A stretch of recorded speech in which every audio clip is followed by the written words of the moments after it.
We didn't get on all that well on first meeting. I think he thought I was a bit surly and I thought he was a bit on.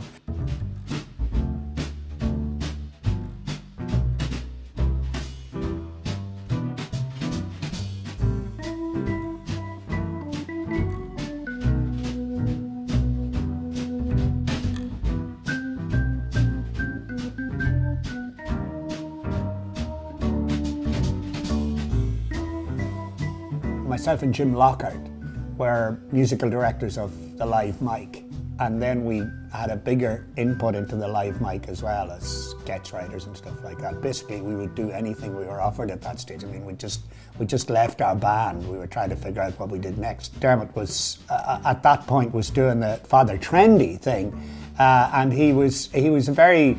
His appearances on the live mic were chaotic, to say the least. He'd bring in a hurley and wreck the set. Scrap was actually the first time that we did a simple thing like, and this was a conversation myself and Dermot had at an early stage, that we used real names.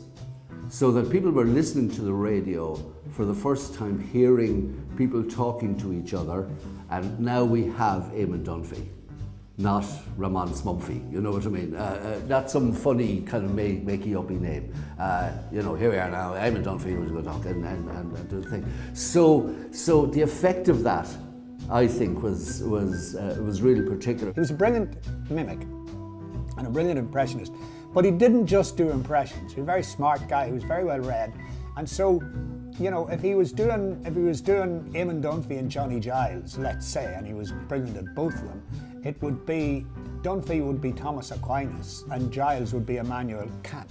And they would have actually it's the other way around. Right. Dunphy would be Immanuel Kant and Johnny Giles would be Thomas Aquinas. The Haughey PJ thing was entirely Dermot's. The whole notion of the master-slave relationship was Dermot's. That's how he saw it. So that PJ, if you like, was the slave. That's the, you know, and he developed then as things went on, as always happens, where the master-slave becomes a slightly more complex relationship. I tended not to be even interested in mingling with the people who were part of our satire, if you know what I mean. Dermot actually was quite a mingler. I mean, I presume as a performer, part of it was that so he could lend his ear to, you know, listening more carefully. So, for example, him and PJ Mara would spend social time together.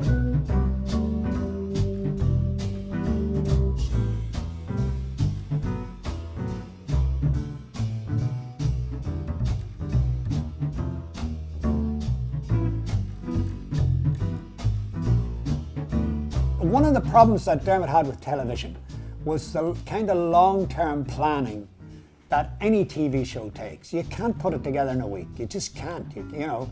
And he loved to put things together very fast. He got bored if stuff was in his head for more than a couple of hours. He wanted the next thing. For instance, you could never get him to repeat a story because the guy did that. In RTE's defense, they were not unaware that he was something really, really, really good. I think they felt that they didn't know how to keep him on track. He would love this new world. Like one of his constant themes, which was a true theme, but one of his constant themes was those bastards in RTE think they run everything. Their arrogance, they think that they can control, and the way they treated talent, you know, that used to really get up his nose.